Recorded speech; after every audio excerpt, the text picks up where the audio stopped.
asks about Mishban. And Mishban is a feast to feed the society and the poor people. This is something called Isalu Thawab, meaning that the reward is being redirected to the deceased.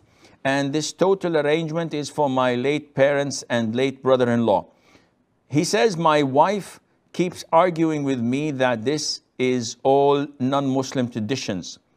Can you give us an advice? First of all, your wife is knowledgeable and what she's saying is true.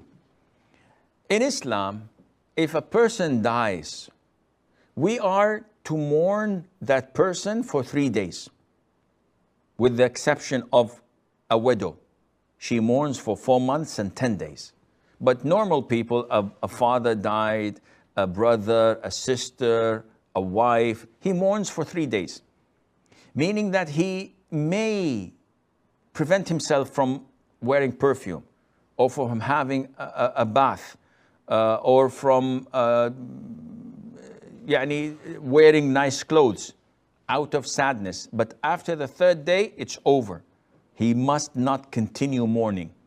Sadness is in the heart, but you have to display otherwise. Now, what the people are doing, such as at the end of the last 3rd day, they throw a party, sort of, invite people to eat.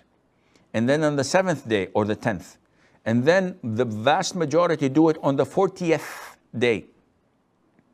And this is all coming from the old ancient Egyptians. The pharaohs used to believe that the soul of the dead pharaoh would come back on the 40th day. That's why in their graves, in their pyramids, they used to put horses and jewelry and food and milk and water, believing that they will be resurrected 40 days later and they will continue to live. And this came down to us, and the Muslims now are doing it. Then they celebrate the anniversary of the deceased every single year. Not only that, they gather people and they feed them. And they make a feast. This is all innovation. It was never done by our Prophet ﷺ, whom we assumingly take as our role model. He is the representative of Islam to us. So if he did not do it, and if his companions did not do it, does our scholars know more? Or do our scholars know more? Is this logical?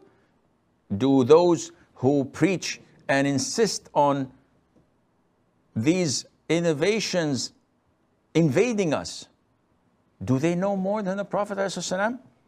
If they say no, then alhamdulillah. If they say, well, don't say well. You're a Muslim, you should follow the Prophet ﷺ and his companions. They say, it's not harmful. Ya akhi, how would you know it's harmful or not?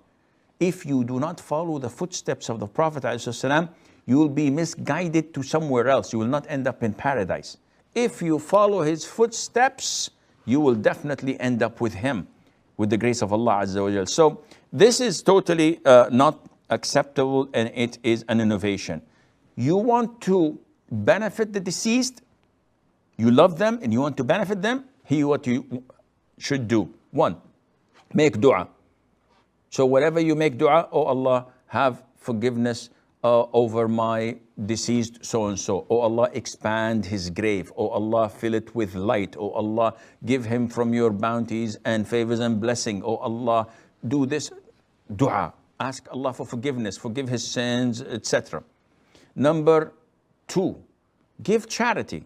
So you see an orphan that needs sponsoring, give him charity on behalf of my deceased aunt or my brother-in-law.